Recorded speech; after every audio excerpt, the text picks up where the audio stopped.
질문이 많습니다. 총파업 관련한 질문이 제일 많군요. 일단 정말 국민들에게 지지받는 총파업을 할 수 있느냐, 많이 듣는 질문입니다. 현장 대장정을 하면서도 많은 분들이 민주노총은 맨날 파업만 하고 맨날 집회만 하고 맨날 데모만 하는데 국민들한테 이미지 좀 쇄신하는 게 필요하지 않냐, 이미지 리모델링이 필요하다, 이런 얘기 많이 하시거든요. 그런데 민주노총이 투쟁해서 국민들이 뭐라고 하고 비판하는 것이 아니라 사실은 민주노총이 어떤 투쟁을 하는가가 중요한 문제인 것 같고요. 이번 총파업 투쟁 같은 경우는 주거의 문제라든지 대학까지 무상교육의 문제, 이런 내용들을 총파업 의제로 담고 있어서 예전에 민주노총 최저임금 1만원 투쟁 국민들한테 많이 지지받았거든요. 그때도 사실 파업도 하고 집회도 하고 그것 때문에 길도 막히고 그랬어요. 그럼에도 불구하고 그런 지지를 받을 수 있었던 것은 민주노총이 하려고 하는 것에 대해서 국민들이 잘 알아주시고 그것에 대해서 공감했기 때문이라고 생각합니다. 그래서 코로나19로 많은 분들이 어려움을 겪고 있는 시기에 오히려 민주노총이 그 어려움을 극복하는 대안을 가지고 먼저 나서준다면 국민들한테 지지받을 수 있다고 생각합니다. 그렇게 됐으면 참 좋겠습니다. 쉽지 않은 일이긴 합니다. 네. 한나라한시 총파업이 가능하냐? 이것도 굉장히 민감하고 어려운 질문이네요. 대의원 대회 때도 꼭 한나라한시여야 되냐, 이런 얘기도 했었고, 회의할 때마다 사실 한나라한시가 불가능한데 한나라한시라는 말만 좀 빼고 총파업 하자, 이런 얘기도 많이 하시거든요. 그런데 한나라한시에 총파업을 하는 게 가장 위력적이라는 것은 모두가 다 동의합니다. 그래서 얼마나 가능할지는 지금 위원장도 사실 가늠하기가 어렵습니다. 우리가 노력하기에 따라서 한 10만 명, 아니면 30만 명, 아니면 80만 명 이렇게 될 수도 있을 텐데요. 한나라한시에 최대한 많은 조합원들이 함께 동참하기 위한 활동들을 만들어가는 게 좋겠다, 이렇게 생각하고 있습니다. 민주노총은 총파업을 통해 무엇을 얻고자 하나요? 이게 가장 어려운 숙제이기도 합니다. 민주노총이 총파업을 통해서 얻고자 하는 것은 5대 의제, 15대 요구안을 정리해 놓았고, 조합원들이 정말 많이 좋아하십니다. 그리고 진짜 꼭 됐으면 좋겠다, 이런 얘기 많이 하시거든요. 그 중에 선호도 조사라도 한번 해봤으면 좋겠는데요. 우리 조합원분들이 무엇을 제일 좋아할지 대장정을 통해서 또 여러 가지 의견 수렴 과정을 통해서 의견을 좀 더 모아볼 생각입니다. 파업권이 없는 공무원이나 교사들은 어떻게 총파업을 하면 되나요? 공무원이나 교사들은 안타깝게도 노동 3권을 온전히 보장받지 못하고 있습니다. 그래서 한나라한시에 총파업을 하더라도 공무원이나 교사들은 주로 연가 투쟁을 내서, 휴가를 내서 파업에 참여했었죠. 이번에는 그래서 휴가를 내는 것에 그치는 것이 아니라 전체 공무원 노조 조합원들이, 전체 전교조 조합원들이 어떻게 총파업에 참여할 수 있을지에 대해서 굉장히 많이 연구도 하고 고민도 하고 있습니다. 예컨대 공무원 노조 같은 경우는 내부적으로 논의하고 있는 것이 민주노총의 파업날 민원을 받지 말자, 점심시간만이라도, 점심시간 1시간만이라도 공무원도 노동자니까 점심시간을 보장받자, 이런 논의들을 하고 있는 것으로 알고 있습니다. 물론 아직 결정된 것은 아닙니다. 하지만 다양한 방법들을 통해서 파업에 참여할 수 있었으면 좋겠다고 생각을 하고요. 또 공무원이나 교사들 뿐만이 아니라 소수노조인 우리 조합원들도 파업권이 없습니다. 그리고 이 시기에 임단협을 해서 쟁의권을 확보하지 못한 조합원들도 합법적인 파업권을 가지고 파업을 할 수는 없는 상황이에요. 그래서 조합원 총회가 되었든 교육이 되었든 모든 방법을 동원해서 파업에 함께 동참할 수 있도록 해보자, 이런 생각을 가지고 있습니다. 지금 총파업 대장정을 하고 있습니다. 막상 현장에 가보니 총파업에 대한 분위기는 어떻던가요? 현장에 가니까요, 와, 진짜 이번 총파업 정말 제대로 잘해보겠습니다, 이런 분위기는 아닙니다. 그런 분위기가 되면 참 좋겠는데요. 그런 분위기는 아니고 위원장이 원고 보니까 진짜로 총파업 하나 보네, 이런 분위기입니다. 그래서 지금부터 시작이라고 생각을 하고요. 조합원분들에게 민주노총이 왜 총파업을 하려고 하는지 이런 이야기를 설명해 드리면 맞아 라고 이야기를 해주십니다. 그리고 진짜 간부들이 우리는 그러면 파업을 하기 위해서 지금부터 뭘 준비하지? 이런 고민을 시작하게 된 계기가 총파업 대장정인 것 같습니다. 그래서 이 대장정을 통해서 많은 간부들이 고민을 더 깊게 하고 우리 조합원들이 진짜로 총파업을 하는구나, 이런 것들을 알 수 있도록 하는 계기가 되었으면 좋겠다 싶습니다. 최규식에 송곳에서 서는 곳이 달라지면 풍경도 달라진다라는 말이 있는데요. 위원장이 되셨으니 서는 곳이 달라지셨는데요. 비정규직에 대한 이해가 어떻게 달라지셨나요? 저는 비정규직 노동자이고 최초의 비정규직 위원장이라는 타이틀을 가지고 현재 위원장직을 수행하고 있습니다. 민주노총 위원장이라고 하면 굉장히 높은 사람 같죠? 별로 그렇지는 않습니다. 민주노총 위원장 하면 막 정치인도 만나고 TV에도 나오고 그럴 거라고 생각하시는데요. 별로 그렇진 않아요. 힘들어요. 그리고 많은 비정규직 사업장들을 대장정을 하면서 다니게 되었어요. 특히나 지난주에 가보았던 곳이 삼척의 도계라는 곳에 있는 광산이었거든요. 그곳 광산에서 비정규직 노동자들이, 특히 여성 노동자들이 그 오한마라 그러죠. 해머 이걸 가지고 돌 깨는 작업을 하세요. 근데 최저임금을 받습니다. 그리고 하루 일을 하고 나면 정말 온몸이 새카맣게 탄으로 뒤덮이는 60년대 흑백 영화 보는 듯한 느낌이었습니다. 그래서 그런 비정규직 노동자들이 일하는 현장을 보았을 때 제가 일했던 비정규직 현장이 이곳보단 이런 것이 더 낫구나, 또는 이곳은 내가 일했던 비정규직 현장보다 이런 점이 더 좋구나, 이런 것들을 느낄 수 있었고, 정말 우리 사회에서 비정규직 노동자들이 어렵고 고통스러운 삶을 살고 있다는 것을 훨씬 더 뼈저리게 체감하는 것 같습니다. 민주노총 위원장이 되기 전과 되고 나서 민주노총은 다른 점이 있나요? 있다면 어떻게 다른가요? 이런 걸 찍고 있는 게 달라진 것 같습니다. 네. 그 전에 위원장들은 이런 걸 별로 안 했죠. 민주노총도 이제 26살이 됐습니다. 95년도에 창립을 했고 올해가 26년째인데요. 26살이 되니까 이제 조금 관성화되는 것도 있고 또 형식화되는 측면들도 많이 있는 것 같습니다. 그래서 그런 것들에 대한 변화를 도모해 보려고 하고 있고요. 조금만 더 기다리시면 달라진 민주노총을 꼭 보실 수 있도록 열심히 노력하겠습니다. 민주노총 위원장으로서 위원장만이 겪는 어려움이 있다면 이런 질문 좋습니다. 위원장 굉장히 외롭습니다. 전 집이 경기도 화성이거든요. 그런데 매일 출퇴근을 하려다 보니까 집에 가는데 한 2시간 반 걸려요. 그래서 도저히 출퇴근을 할 수가 없어서 민주노총 숙소에서 혼자 외롭게 지내고 있습니다.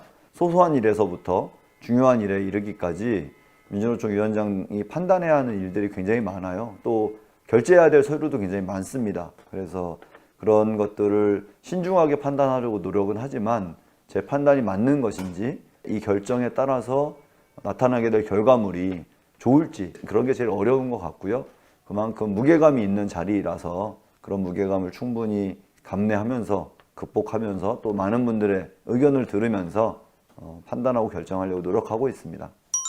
미성년자도 민주노총에 가입할 수 있나요? 민주노총은 현재 일하는 노동자라면 누구나 가입할 수 있도록 되어 있습니다.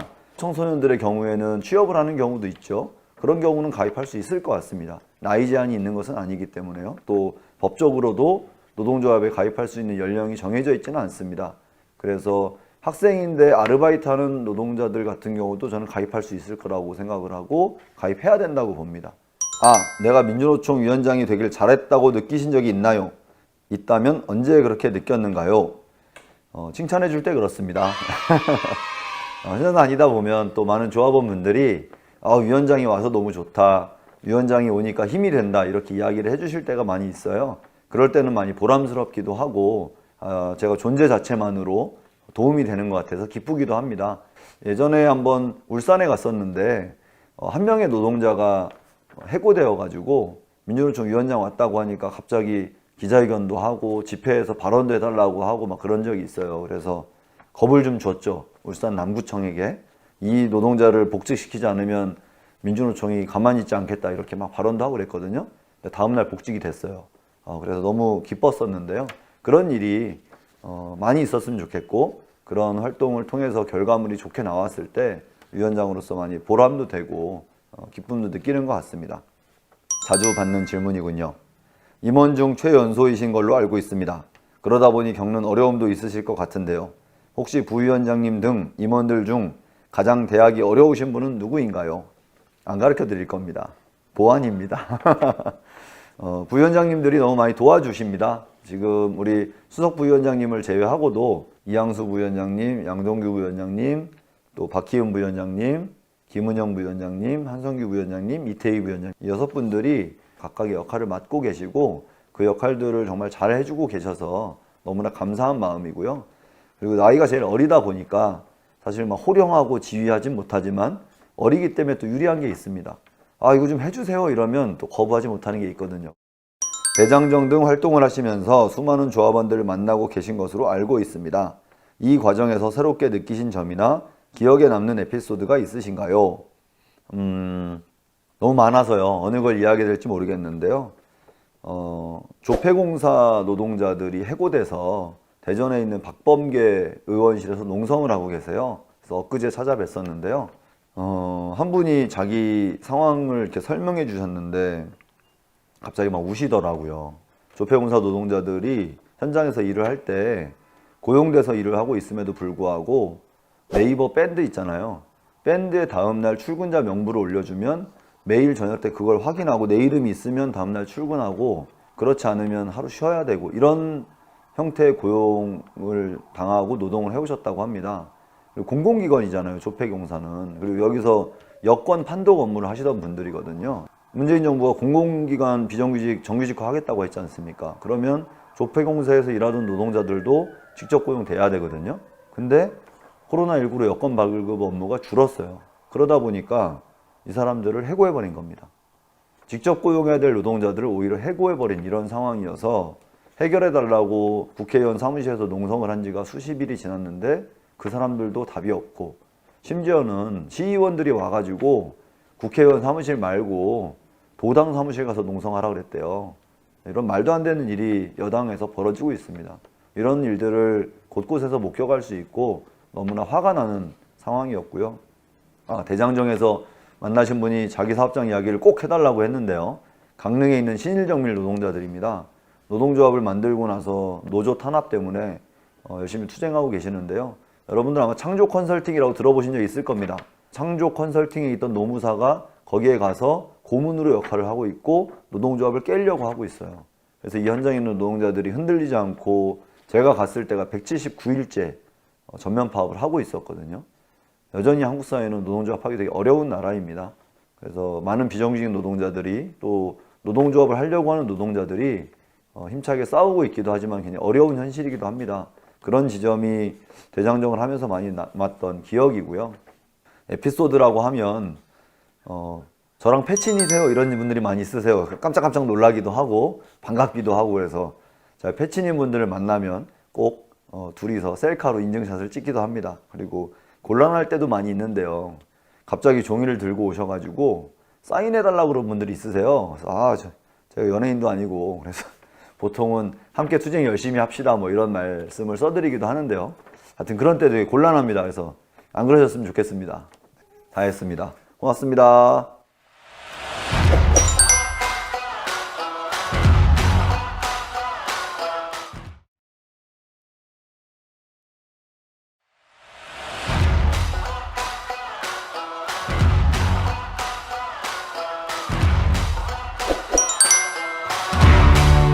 지금 시간이 이제 5월 8일이 됐네요. 5월 8일 지금 12시 52분을 지나가고 있습니다. 민주노총 하반기 총파업을 위해서 총파업 대장정을 진행하고 있습니다. 어제 오늘은 경남 지역 총파업 대장정을 하고 부랴부랴 사무실에 올라와서 이렇게 영상 촬영을 하고 있는데요.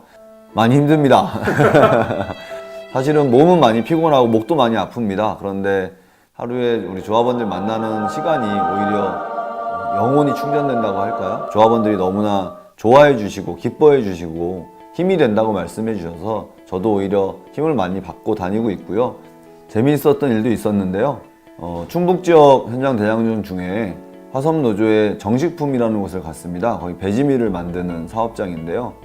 차에서 딱 내렸는데 공장장이 나와서 딱 준비하고 있다가 인사를 하더라고요. 그래서 또 회사 그 전광판에 민주노총 위원장의 방문을 환영합니다 이런 내용을 걸어놓기도 했습니다. 그래서 이색적이기도 했고 또 민주노총 위상을 확인할 수 있었던 순간이기도 했습니다. 그리고 현장 투쟁하는 동지들 한 분 한 분 만날 때마다 참 많이 가슴이 아프기도 했고 많이 어려움 속에서 투쟁하고 계셔서 기억에 남는 현장도 많이 있습니다.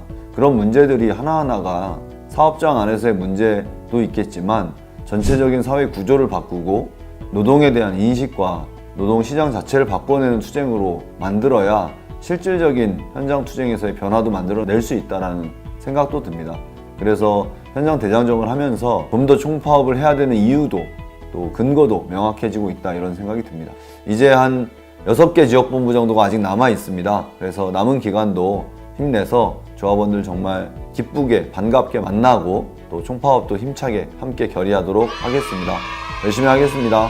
지난번 위원장에게 물어봐 첫 방송을 찍고 나서 그 영상에 댓글이 많이 달렸습니다. 특히나 우리 코웨이, 코디, 코닥 우리 조합원 동지들께서 많이 댓글 달아서 코웨이, 코디, 코닥 문제에 대해서 관심 갖고 민주노총이 역할을 해줬으면 좋겠다 이런 말씀을 집단적으로 많이 달아주셨더라고요.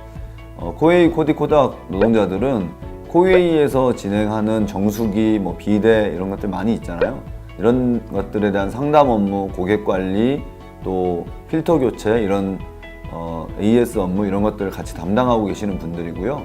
코디는 여성 노동자를, 코닥은 남성 노동자를 이야기합니다. 그래서 하는 일은 같다고 보시면 될 것 같고요. 이분들도 특수고용 노동자로 되어 있어요. 그래서 노동조합을 설립하고 노동조합 활동을 하고 있지만 회사가 아직 교섭에 나오고 있지도 않고 제대로 된 노동 3권을 온전히 보장받고 있지 못한 상황입니다. 그래서 조합원 수는 굉장히 많이 늘어났는데 제대로 된 교섭을 하고 노동자성을 인정받기 위한 투쟁을 하고 있는 특수고용 노동자들입니다.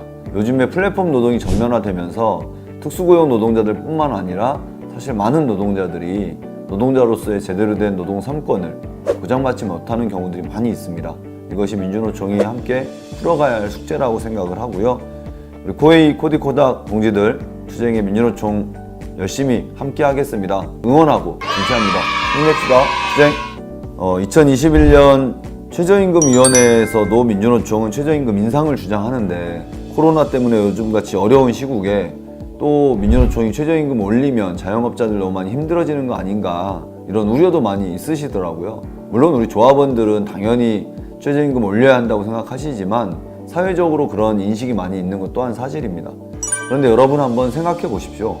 2017년 대선 때 모든 대통령 후보들이 최저임금 1만 원을 공약으로 했습니다. 그 이야기는 우리 사회 전체적으로 최저임금이 적어도 1만 원 정도는 돼야 한다라는 사회적 합의가 있었던 겁니다. 그런데 문재인 정부 들어서서 경제 위기의 원인도 최저임금, 자영업자들의 어려움도 최저임금, 거기에 코로나19로 위기가 닥치니까 자영업자들이 당연히 어려워지죠. 또 그 문제도 최저임금 때문이다. 이야기하고 있는데요. 저는 오히려 코로나19와 같은 위기가 닥쳤을 때 저임금 노동자들의 임금을 보장하기 위해서 최저임금을 인상해야 된다고 생각합니다. 그럼 자영업자들이나 중소기업들은 어떡합니까? 오히려 국가가 그 부분에 책임 있는 역할을 해야 합니다. 오히려 위기에 돈이 많은 사람들이 그들의 곳간을 열고 내놓을 수 있도록 해야 됩니다. 조물주 위에 건물주들이 자기 수익을 줄일 수 있어야 하고 대기업 프랜차이즈 기업들이 가맹 수수료를 인하할 수 있어야 하고 대기업 카드사들이 카드 수수료를 인하할 수 있도록 하는 것이 필요합니다. 외국의 많은 나라들은 올해 굉장히 높은 수준의 최저임금 인상을 추진하고 있습니다. 저임금 노동자들의 최소한의 생계를 보장할 수 있도록 최저임금 인상폭을 올해 비약적으로 늘려야 한다 생각을 하고 그러기 위한 민주노총의 투쟁을 이어갈 생각입니다. 왜 민주노총이 부동산 관련한 투쟁을 하냐? 부동산은 민주노총이랑 크게 상관없지 않냐? 이런 질문도 또 많이 해주고 계십니다. 맞습니다. 민주노총이 설립한 목적은 노동자들의 노동 현장에서의 노동 문제, 노동조합 활동을 위해서 설립된 조직인데 부동산은 민주노총이랑 상관없는 거 아니야? 이렇게 생각하실 수 있죠. 그런데 한번 생각해 보시죠. 노동자들도 다 자기 집을 살아야 할 공간이 필요합니다. 부동산 문제는 한국 사회의 가장 근본적인 문제이기도 합니다. 문재인 정부 4년 동안 임금은 12% 정도 올랐습니다. 약 400만 원 정도 올랐다고 하더라고요. 그런데 그 같은 시기에 집값은 무려 82%가 올랐습니다. 집값은 천정부지로 오르는데 임금 인상은 그거를 따라가지 못하고 있거든요. 서울의 노동자들 평균 임금을 30%씩 저축했을 때 서울에 25평짜리 아파트 정도 살려면 93년을 저축해야 한다고 합니다. 노동자들이 도저히 집조차 살 수 없는 이 사회를 바꾸는데 당연히 민주노총이 함께 제기하고 투쟁해 나가는 것이 필요하다고 생각합니다. 다음 질문은 지난번에 방송국 개국의 즈음에서 민주노총이 게임 대회를 진행했습니다. 너무 좋았다, 자주 했으면 좋겠다 이런 평가도 있으시고요. 또 한편에서는 아니 민주노총이 무슨 게임 대회냐, 더군다나 이 어려운 시국에 더군다나 노동절을 앞두고 게임 대회를 하는 것이 맞냐 이런 제기도 하십니다. 그런데 게임 대회를 진행했던 것은 사실 우리 조합원들 내에서 민주노총에 대한 이미지, 영상 이런 것들을 좀 바꾸어 보기 위함이었고요. 또 한 가지 중요한 의미는 우리 청년 노동자들이 민주노총은 절대 이런 거 못할 거야, 민주노총은 좀 고리타분한 조직이야 이런 인식을 많이 갖고 있습니다. 그래서 그렇지 않다는 것을 한 번 정도 확인해 줄 필요가 있었다고 생각을 했습니다. 게임대회를 진행하는 동안에 질문을 남겨주셨는데 답변을 안 해가지고 게임대회 말고 진짜 청년 노동자들을 위해서, 청년 조합원들을 위해서 민주노총은 어떤 역할을 할 거냐. 지난달에 민주노총은 청년 사업 담당자 워크샵이라는 걸 진행했습니다. 그 자리를 통해서 올해 청년 사업들, 올해 2030 노동자들을 대상으로 한 민주노총의 사업을 고민도 하고 서로의 사례도 공유했습니다. 그래서 올해 청년 노동자들이 함께 사업과 투쟁을 진행할 수 있는 틀을 마련해 가고 있고요. 올해의 총적인 목표는 하반기에 민주노총 총파업을 할 때 청년 노동자 대회를 하는 겁니다. 청년들이 자신의 문제를 가지고 자신들의 투쟁을 만들어갈 수 있도록 민주노총이 지지하고 응원하고 도와드릴 생각입니다. 예컨대 비정규직 노동자들의 투쟁을 정규직이 대신 하기는 어렵습니다. 특수고용 노동자들의 투쟁을 특수고용이 아닌 노동자들이 하기 어렵죠. 전 청년 노동자들의 문제도 마찬가지라고 생각합니다. 청년 노동자들의 문제는 청년이 주체가 되어서 본인의 문제를 제기하고 싸울 수 있어야 합니다. 민주노총은 그것을 돕고 응원해 줄 생각입니다. 그래야 청년 노동자들이 민주노총 안에서 자기의 문제를 해결할 수 있겠구나라고 하는 것을 확인하고 더 많이 민주노총과 함께 할 수 있을 거라고 생각하기 때문입니다. 민주노총 위원장에게 물어봐 코너는 아주 사소한 질문도 다 답변을 해드립니다. 위원장에게 물어봐 코너를 많이 활용해서 현장에 있는 고민, 또 민주노총에 대한 비판, 가감 없이 많이 해주시면 좋을 것 같고요. 그래서 동지들과 직접 만나서 이야기하면 더 좋겠지만 그러기 어려운 객관적인 여건 때문에 영상으로라도 이렇게 대화하는 형식을 갖고 있습니다. 많은 질문도 해주시고 또 준비도 성심성의껏 해서 조합원 동지들께 많은 이야기를 드릴 수 있도록 열심히 노력하겠습니다. 다음에 또 찾아뵙겠습니다. 고맙습니다.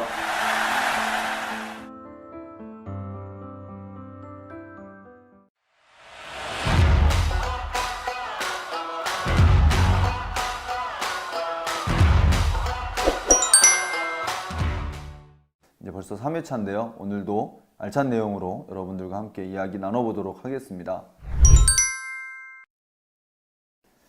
네, 민주노총 위원장 얼마 받냐? 이거 굉장히 많이 궁금해 하십니다. 궁금하시죠? 민주노총 위원장이라고 해서 특별히 돈을 더 많이 받지 않습니다. 제가 어디 갔더니 어떤 분이 민주노총 위원장 하면 연봉 한 1억은 받습니까? 이렇게 물어보시더라고요. 그랬으면 좋겠는데요. 그렇지는 않습니다. 민주노총은 임원과 우리 채용직 간부인 사무총무 간부들 모두 동일한 호봉 테이블로 임금을 받습니다. 위원장이라고 해서 또는 부위원장이라고 해서 또는 어디 실장님이나 국장이라고 해서 차등되는 임금을 받는 것이 아니라 동일하게 같은 호봉표에 따라서 임금을 받습니다. 그래서 저보다 나이가 많으신 분들은 저보다 월급이 많습니다. 민주노총 위원장이라고 해서 억대 연봉 받는 거 아니다. 이런 말씀을 드리겠습니다. 그 이유는 크게 세 가지입니다.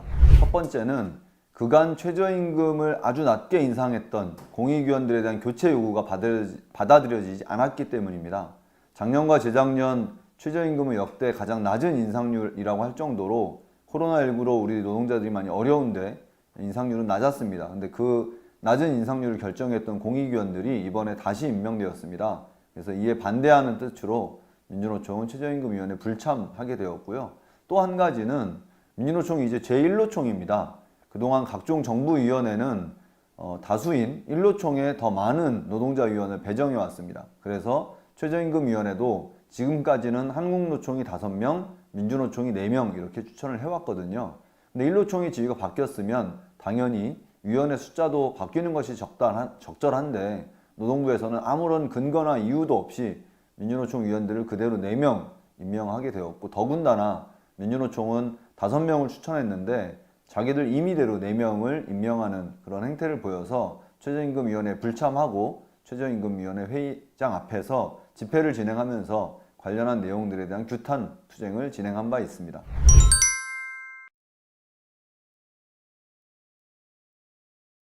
노동조합은 다르지만 다른 지부로 또 다른 노동조합으로 편제되어 있지만 사용자는 같기 때문에 함께 힘을 모으는 것이 필요하죠. 그래야 노동자들의 것을 더 많이 쟁취해낼 수 있고 더 큰 힘을 발휘해서 싸울 수 있다고 봅니다. 그 불만이 있는 여기서 사용자 조직이라고 했던 분들이 우리와 함께 싸우지 않는다고 생각해 보세요. 더 어려움이 많아질 겁니다. 오히려 함께 싸우고 있는 것이 더 긍정적이고 좋다라고 생각을 해야 할 것이고, 그 내에서 발생하는 문제들을 해결하기 위한 우리의 소통과 지혜를 모으는 과정이 필요하겠죠. 그분들은 저는 사용자의 입장을 대변하는 것이라고 생각하지 않습니다. 아마 내 입장에서 보았을 때 그분들이 업무 지시를 하기 때문에 그렇게 느껴질 수 있을 텐데요. 근데 한번 생각해 봅시다. 그분들이 부당한 업무 지시를 한다고 해서 나에게 그분이 사용자인가? 그렇진 않습니다. 그분도 누군가의 지시를 받아서 나한테 지시를 하는 거겠죠. 즉, 이분은 사용자의 입장을 대변하는 것이 아니라 중간에 전달자의 역할을 할 수밖에 없는 구조적 문제가 있습니다. 이 구조를 해결하는 것이 우선이지 함께 투쟁하는 것이 문제가 있다고 생각하지는 않습니다. 우리는 최대한 노동자들의 범위를 넓혀서 우리 힘을 키워야 합니다. 그리고 상대를 최소화해야 이길 수 있습니다. 사용자를 최소화하고 노동자의 힘을 극대화하는 것, 그것이 노동조합 투쟁에서 이길 수 있는 굉장히 중요한 방안이라고 생각하고요. 그래서 노동조합은 단결과 연대를 생명처럼 여깁니다. 그런 생각을 꼭 하시고 현장 노동조합 활동을 하셨으면 좋겠다는 생각을 합니다.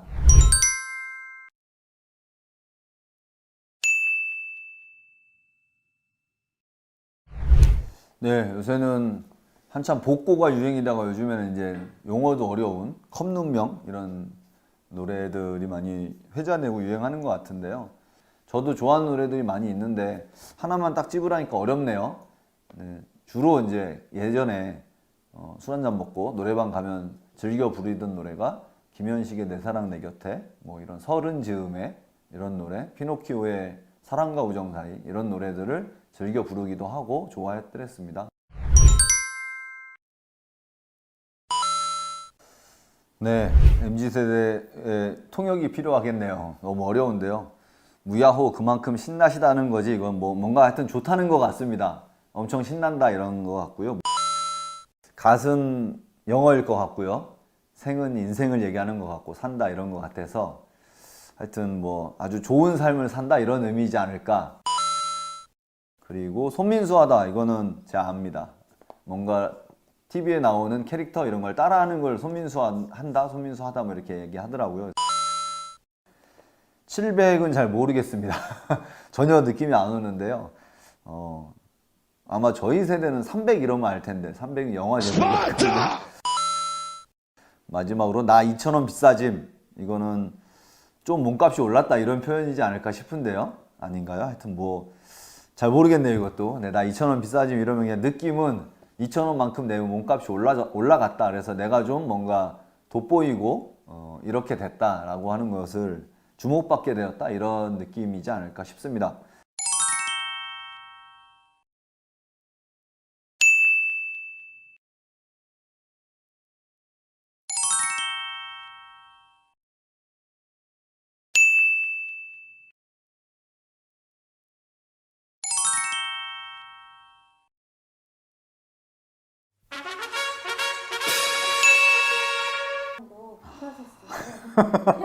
암호군요.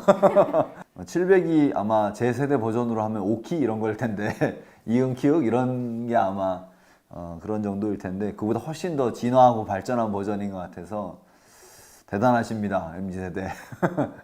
잘 알았습니다. 예, 저도 한번 나중에 다른 분들한테 물어보고 써먹을 수 있도록 한번 해보겠습니다.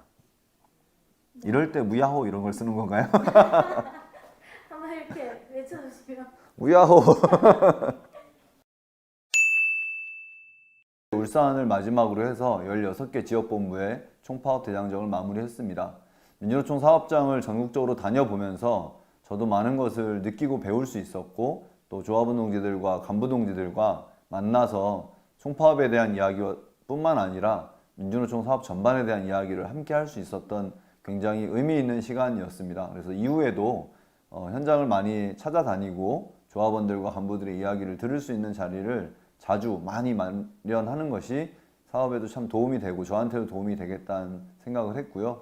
가는 곳마다 너무나 기쁘고 반갑게 민주노총 위원장을 맞아주셔서 정말 감사드린다는 말씀을 이 자리에 빌어서 한 번 더 드리겠습니다. 고맙습니다.